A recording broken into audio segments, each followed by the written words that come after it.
Hey everybody, it's me, Bree, after surviving another week.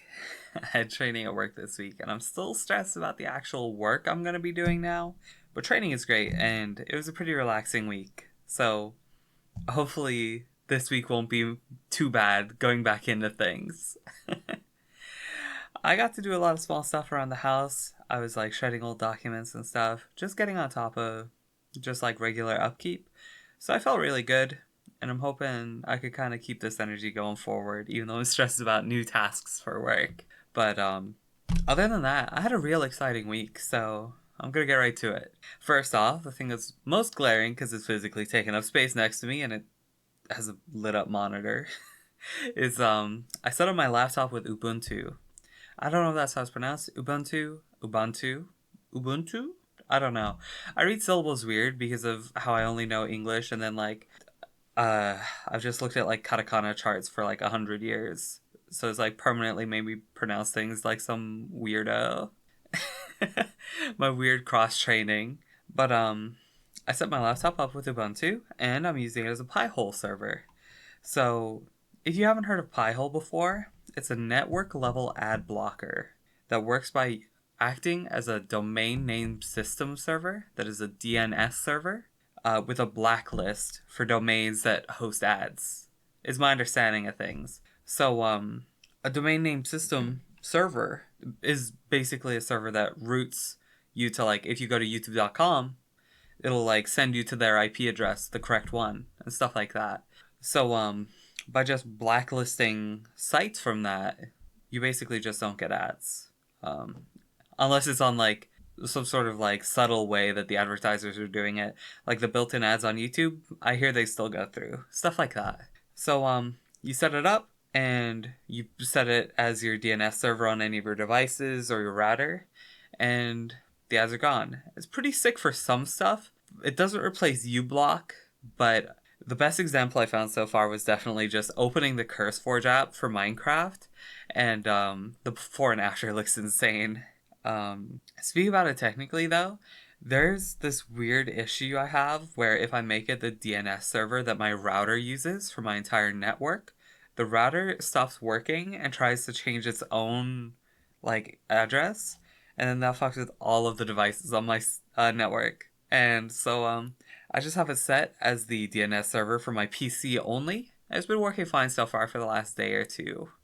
Um, I'm really excited because it's just like I love playing with like technical toys like this, and when it has like an actual positive impact on like random small things I do, it feels really rewarding. As opposed to when it's like a small tech thing I do and it ends up not really mattering to me and I just kind of put it in like a folder somewhere.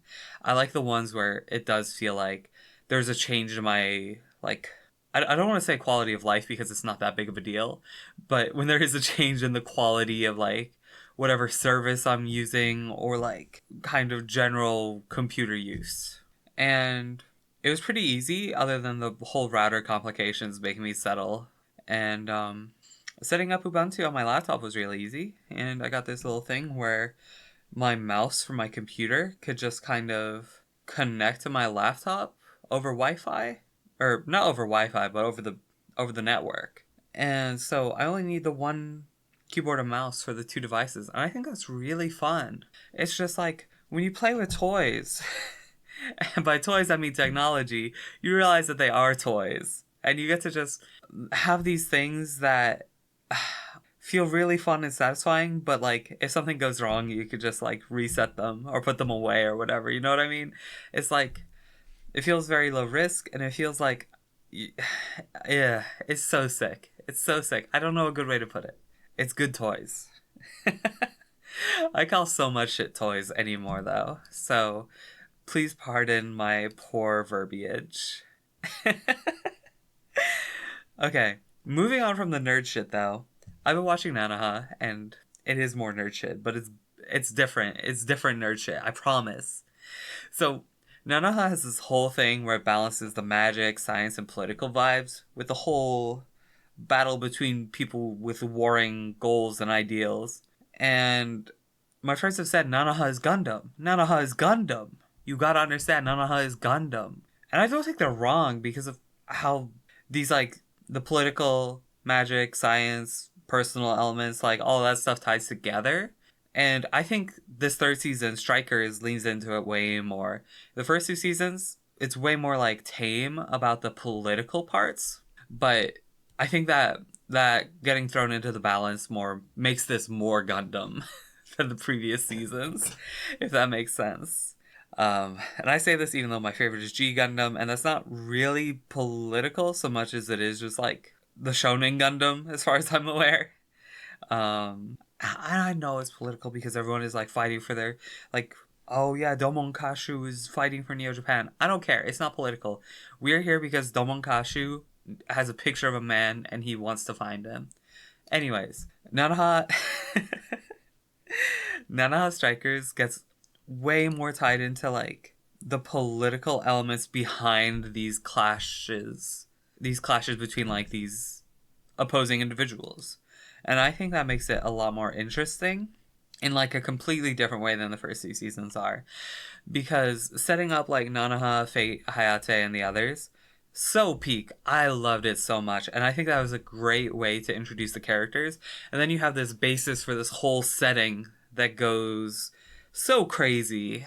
And I don't think it goes super deep with the political stuff, but I think having it all together makes it a really satisfying stew.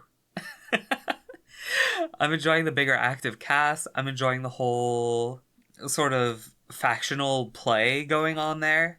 And I'm hoping to keep having fun as our girlies get really deep in this political system now that they're all grown up. I'm on episode 13 so far. I've been loving it. It's so good. It's so good. And I got a bit more anime to talk about. I have a lot more anime to talk about. I'm going to be honest. It's been a lot of anime this week. I got to watch the end of Uma Musume Season 3 again with Rhodey. And now there's, I've watched it again. I gotta say, I will say my full opinion now. Kira-san is so cool. And I love her type of character where it's like a tragic hero in like a sports series. But I think Uma Musume is kind of weak as far as sports series go, with the whole passing of the torch. In Uma Musume, you don't have this clear delineation of generations by, oh, the senpais are graduating this year, this is their last chance. It kind of just becomes more like, oh, Special and Teo and McQueen and everyone else are still here, and Kira-san is still here, and they're all still in school together, but also there's new girls that are being like hinted at. They're like, oh, what new horse girls are gonna show up next? And it's just like, dog, you're still in school. Like, it's not over for you. It makes it feel really weird when they act like the passage of time is real, but then it is not like real feeling at all. So I appreciate the whole arc of Kira-san falling off. It's just the setting doesn't feel like it at all. But I still love it as a sports anime. It's just like, for this part, I have to suspend my disbelief in a way that doesn't really come to me very well. And I still love the drama and excitement. It's just that this particular angle of the actual passage of time or like actual representation of these horse girls, like actual histories, they don't line up with how the school is presented in the anime because of how it functions in the game, if that makes sense.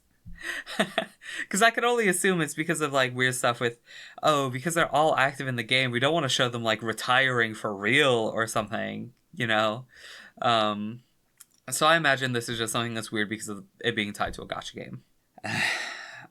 I wish it wasn't tied to a gacha game. I wish it was just a honorable raising sim that was not a gacha, but nobody's nerfed. So, I also watched the last episodes of Tensei Oji-san and 100 Girlfriends with Bunny, and I'm gonna miss Peak because this season was so fun with them and Ave Musica and everything else going on. It was such a fun one. But Tensei Oji-san and 100 GS went out with really fun episodes, and I can only continue to be happy with how much love their adaptations receive. I think both studios did great work on them, and I don't know what studios do them because I'm not that level of nerd. I'm not that level of nerd most of the time. But both have been like real pleasant surprises with how good the adaptations are. I'm really happy. And so I only have one real anecdote, I guess. So a few weeks ago, I was on Blue Sky and I saw a thread by the translator of Tensei Oji-san. They were like, "Oh yeah, so I had a lot of fun and a lot of struggle writing all of the puns for Richard, who is this character who does all of these awful puns." And I had so much fun reading the thread and just like all the different examples. And I'm finally glad I got to see the last few of them. Um, it was a great time and very happy that Tensei Oji-san got this much love. The adaptation was so much better than I thought it was going to be going into the season, and I feel so relieved. And between that 100 Yes, great way to end this season because I think those were the last two shows that were running.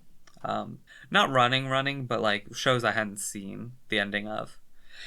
And Buddy and I also started Rock is the Lady's Modesty, and the anime is super cute. I think the actress's vocal performances and the actual musical performances are gonna have me hooked. This first episode was just such a good performance, and I'm excited to see how their dynamic changes over the show. Now, going into gaming. My boomer friend group, which is what I call some friends I've had for ages, just an old friend group where I'm the only one who's still under 30. My boomer friend group has been playing more Abiotic Factor and Apex, and I'm still having a lot of fun. The big thing I want to talk about is like, it just feels great when you get to kind of reunite with a friend group that went dormant for a while. I feel like we hadn't really talked that much in 2024, but like getting back into actively socializing with them in 2025 has been a big source of comfort and relief for me because like I always love staying in touch with them, and it just feels good when you get to talk to friends that you haven't talked to in a while. I know that's a real dumb thing to say, but it's been great, and playing Abiotic Factor with them has been fun. We've played Apex for ages. That's nothing new. But Abiotic Factor is new to me. And over the last few weeks, it's been a great game. And I'm excited to keep playing it. And it's just good. Good, relaxing game. More gaming news. Sorry, that's not the kind of account this is. Uh, More personal gaming news, I guess. I got ready to play EDF, and so when I was playing with Bunny so far, I've only just been playing the Ranger, and this was the first time I tried a different class, and I tried out the Air Raider, and legitimately, I did not read how to use any of my stuff at first, and it was such a baffling experience. But then it became really fun. I really love just I don't know, trading off the whole like, oh, I'm just like gonna fuck around with some cool guns and stuff to just being like, I'm a real weird unit. I'm summoning airstrikes and tanks and such. It's like it does have a really distinct feel from how the Ranger plays. So that has me even more interested in trying out the other classes as we keep playing more. And with Bunny, I got to play the new Craft Champions update, and it felt like it added a lot of fun and difficulty back into the game. Cause at some point, I don't know if it was with the Relic update or what, I felt like it was basically like, oh yeah, once you loop once, if you could get to your first loop, you're good forever. You've beaten the game. Now you're just coasting for power scaling. But now it feels like it is a lot more difficult, and there's like a tiny part of me that's like, oh, I should have done the like, oh, live for 100 rounds challenge or whatever. But I'm also kind of like, I think it'll be way more engaging to be playing for that long if it is actually more challenging and not just like, oh, I have to like just keep shooting for 100 years. So Craft Champ's good. Excited to play more, and I hope the update keeps going well. And I forget if I mentioned this last week, but and this is not gaming, but I've been listening to a little bit more of the Dracula audiobook when I've had the time. And I'm not sure if anyone knows this, but this count is kind of a freak. I I got to a scene and I don't even know what to say. I think that this Harker guy should just fuck him already. That's basically it. And that's about everything major I did this week. So I thought it was a really good one, but I also feel like I should reach out to people more to be a little bit more social. I'm kind of bad at multitasking things, but I think there are times where like I just want to do the small voice chat hangout where like the chat's not really active and it's just like everyone kind of just doing things. Cause like With watching Nanaha and listening to Dracula and everything, I just want to like listen to things a lot right now. But I don't really have any games I'm super on solo time other than Grand Blue right now. So that's why I'm like this. So hopefully I'll be able to do that a little bit more to my liking next week.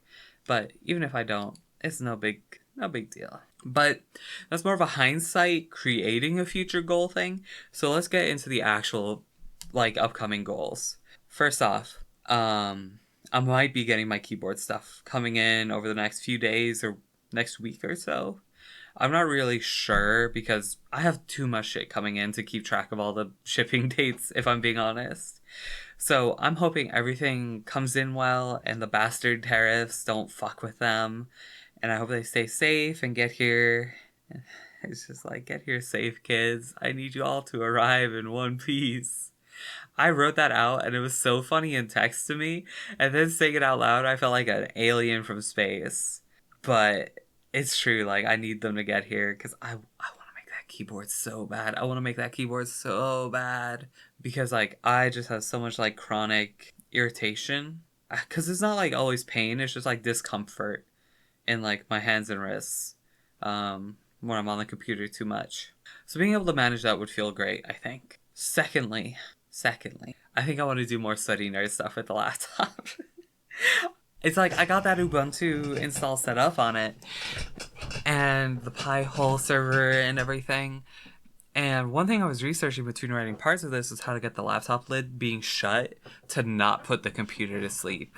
Because right now I'm basically planning on having on permanent wired power. And if it works well, it'll be so nice for when I'm not actively on it and just want it to be out of my sight. Because it is kind of like a glaring screen when I have it open. You know what I mean? So I'm hoping that I could get everything to work well. Because it's bulkier than something like a Raspberry Pi will be. And I don't want to buy a Raspberry Pi when I have this perfectly good device for what I'm using it for. But if it sucks, I might just get a Raspberry Pi. So right now I'm going to be looking into solutions for this and seeing how that goes. Thirdly, I want to get into making I want to get into smaking. Okay. I want to get into making small clay decorations. I don't know what else to call them. Little doodads, little critters. Cause I basically had the influence of seeing some sort of skilled crafters on my timeline this week, just making like little rabbits. And I'm just like, okay, sure, these rabbits are chopstick rest, but like, you are a beast for making such a wonderful little rabbit figure. You know what I mean? So I would really love to be able to do that and make the little like critter figures. I honestly don't know what I would want to do besides that, but like I figure I just have to figure out what kind of clay I need. I don't know if that's cold porcelain, polymer clay, something else, but I gotta look into that so I can get the materials and like start practicing. That's one of my my weirder goals for this week. This is a goal that hasn't been foreshadowed. I feel like me getting into the keyboard stuff kind of foreshadows like, oh yeah, this bitch is kind of a nerd. She'll get into like Ubuntu at like a moment's notice. So I felt like the Pi-hole stuff was foreshadowed in sort of an oblique way there. But I don't think anybody, including me, expected me to be like, I need to get into making little clay figures. So I'm hoping I can do that and make something satisfying without too many weeks of effort. It'll be a weird timeline because I also have the keyboard parts coming in. So I guess I'll kind of be doing everything just kind of as it comes and as I have time and as I feel like it. I guess the big thing is I'm going to need the clay or like need recipes for the clay because I think cold porcelain is something you make at home out of like materials. Yeah, I don't know. I don't really know. I need to do more research. So first off, I need to do research. I need to get the materials and I need to get the tools. And the tools should just be like pretty simple as far as I'm aware. I just need stuff to like kind of shape it certain ways I like. And then hopefully I'll be able to start playing around. And I'm thinking that rabbits are kind of like nice little lumpy fellas, so it won't be too hard to make. But That's the kind of thing where it's like, oh yeah, the proportions are going to be really important to make it so they don't look like awful little aliens. So I'm hoping everything goes well, and I'm hoping it is as fun as it seems like it's going to be. And uh, hopefully I'll be able to research it, order it, and figure out when I'm going to do it along with the keyboard stuff and the laptop stuff. And that's everything I really had to cover this week. So it's been pretty ambitious, both in the recap and the future portions. I feel like I had a lot going on and I have a lot to say. So I think this one will probably end up longer than the others after I'm done recording. And it looks like that's holding up now that I'm actually saying it out loud too. But I just feel like I had a lot going on. And this is even with not having... Oh, shoot! I forgot about movies. Real quick, I'll say this much. I will I will say this much about movies. I did watch 2 movies this week. First one, Twilight Saga Breaking Dawn Part 1. It was insane. I haven't seen any of the other Twilight movies, so this was weird. It was a weird experience. Second movie I saw, Shrek the Third. I've seen the other earlier ones. This movie was kind of butt. Justin Timberlake was not delivering a good performance. I'll say that much. And I should just drop it there. Okay, but now I've fully covered everything, and hopefully I'll have more fun stuff to talk about next week, because look at that. Even forgetting the movies, this was already kind of long. Not like super long, but a few minutes longer than normal. And I just hope I keep having weeks that are this much fun and excitement in them. You know what I mean? So I hope I have a good week. I hope y'all have a good week. I was looking at the weather forecast earlier, and it's going to be kind of damp all week. And I'm not that excited about that because I like going out during the day, like on my work breaks and stuff. But for the actual inside time, I do love the rainy weather. So I'm hoping we get more sun soon, just for... It could be targeted during my work breaks, please. But I've just gotten into talking about the weather because of how much I do it at work. But no, I hope y'all take care and stay healthy. Have a good night, or day, or afternoon. Anyways, bye-bye.